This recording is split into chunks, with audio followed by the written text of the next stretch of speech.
Anything is possible. It started with a dream.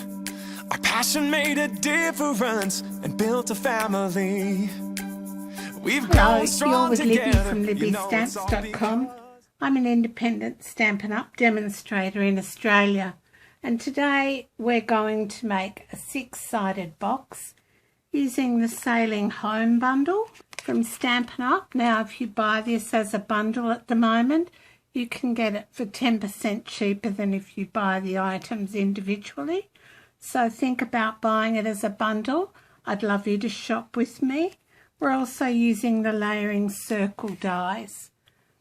So this is sort of what our box is going to end up looking like. It's 6-sided. We've got a base in it and we've got a flap on top that will sit down. So we'll get started. You need a piece of card which is 21 centimetres wide by 25 centimetres long, or 8 1/4 inches wide by 9 3/4 inches long.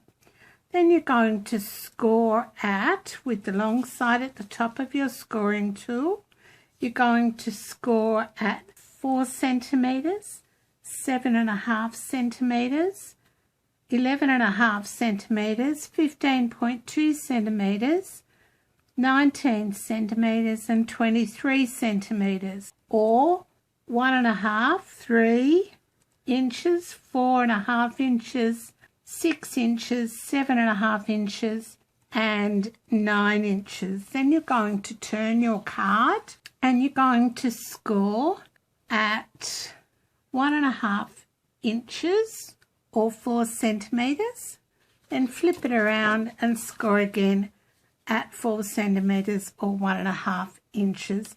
I'll have all these measurements on my blog.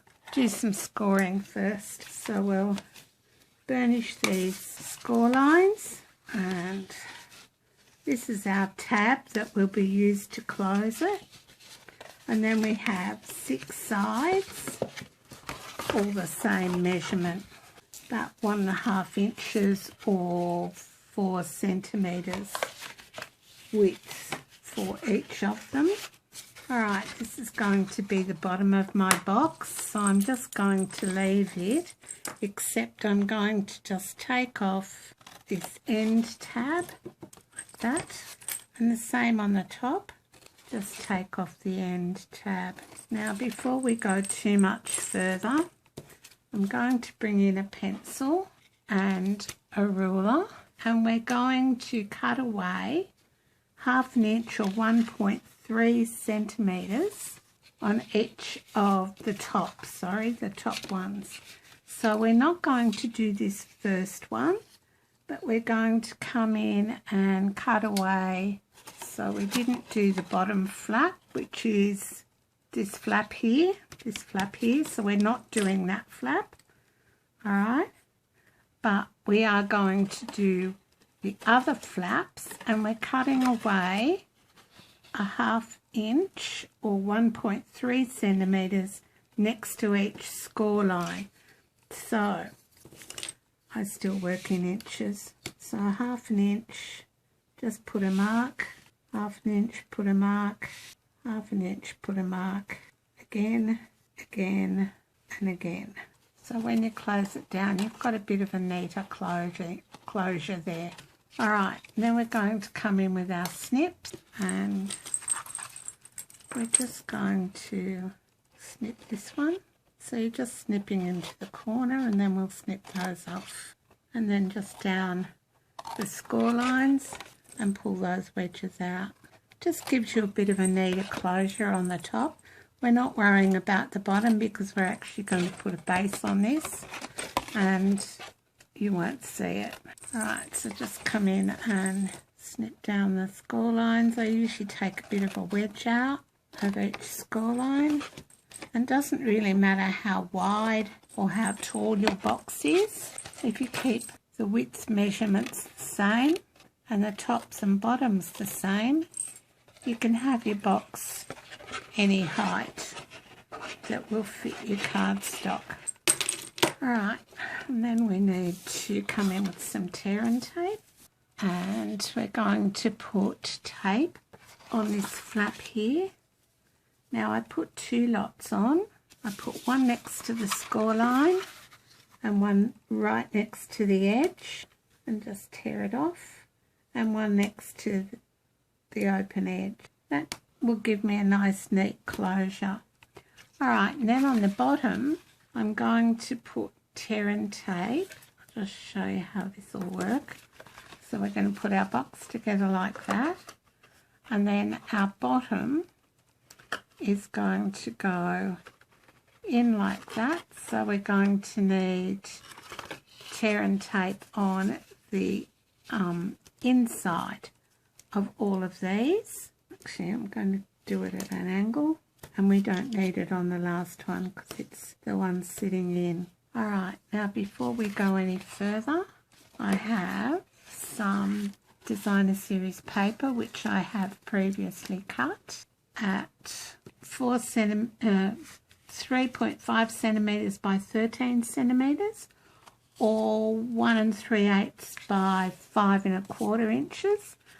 And if it's directional, just make sure you get it all in the right direction. So we'll just go ahead and adhere this now. Alright, now that we've got all that adhered, we can go ahead and put our box together. So just going to take the backing of the tear and tape on the side first, and you will be able to just fold your box over and you'll get a nice neat finish. Alright, then you need to take the backing off the rest of the tear and tape. So we'll just fold that out for the moment. Alright, now we're going to start with the one that we didn't put tear and tape on. So that's this one where the flap is adhered. And we're going to put that down first. And then we're going to just go round the box and just gently put down right over left, right over left, right over left, right over left, right over left. Then you want to sort of manoeuvre it so that it's in the right shape. That's why we don't push it down too hard until we've got the shape that we want. That looks about right.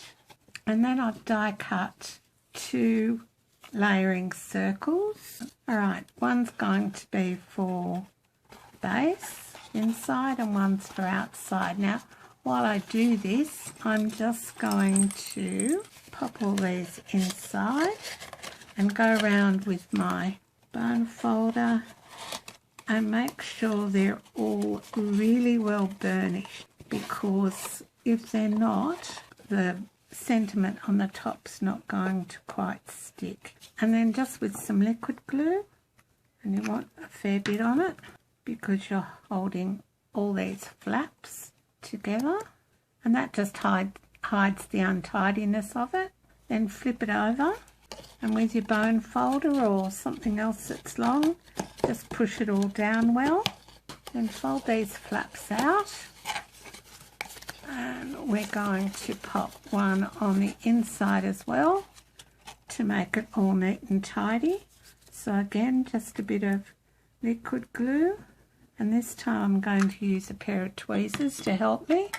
Fair way down inside that box. Alright, and just pop it down and make sure it's sort of in the right spot, and then use your bone folder to push it down. So that's that bit done. Now I've got some of the rope from the smooth sailing dies, this one here, and I've cut 2 out in Night of Navy, and I'm just going to put a little bit of glue. Now do use your fingers to sort of curl them in, because you want them to go on the outside of the box. This is just decoration really. So a few dots of liquid glue, dot dot dot, and we're going to do 2 of these, and we're just going to put it around our box. Now I start at where we closed it here, and I'm just going to put it around and hold it so it'll do 3 sides quite nicely, and you just need to hold it for a minute and just snip off the excess that you've got on one end, I'm just going to pop that down so it's encouraged to stick. All right, and then again, just with my fingers, I'm curling that. And again with some liquid glue. You don't want too much. A little bit of liquid glue goes a long way. And then on with the second one. Start where you finished. It's around here. Push it down onto the box to make sure it adheres properly. And then, but I found the Tombo's best. The fine tip glue pen's good, but because of the texture of the rope, it doesn't always stick down. Alright, and then stand your box up, and I have stamped in Versamark, used white Stampin' Embossed powder on Night of Navy, and just going to put a couple of Stampin' Dimensionals on this sailing boat. This will make a great gift for Dad, for Father's Day, or for a birthday, or for any male really. And then look for the part that you glued down, the tab. The tab's there, so this is the front of my box. So I'm going to pop that on the front. This is coming together quite nicely now. Now, the reason I got you to put these all down before was because we're going to put a bit of a closure on this box. So you need to make sure they all close down well. And we're just going to put this one in first. Right over left, right over left, right over left, right over left, right over left. And I'm going to put a couple of Stampin' Dimensionals just on this top tab, like that. And then I'm going to take the backing off those. And I've cut out of Night of Navy with a scallop circle from the layering circle dies. Sorry, out of Whisper White. And then I cut a circle out of Night of Navy, which I'm going to attach with liquid glue onto my Whisper White circle. So it'll give it a little border of Whisper White on top of our Night of Navy. And then I've stamped in Night of Navy the sentiment from the Sailing Home bundle, Set Sail in the Direction of Your Dreams, and I've die cut that out using the die from the same bundle, and I'm just going to add some dimensionals to that. Now this will just add a bit of weight to the top so that it forms an automatic closure, and then you can fill your box, close it up and give it away as a gift. So don't forget to subscribe to my YouTube channel, and if you like this video, give it a thumbs up. Alright, so we're just going to pop that on there just like that. And then we've got our 6-sided box from the using the Sailing Home bundle from the Stampin' Up catalogue. So I hope you enjoyed this video, and you'll visit me again soon. Alright, that's it for now. Everybody plays a part Bye in for now. doing what we love.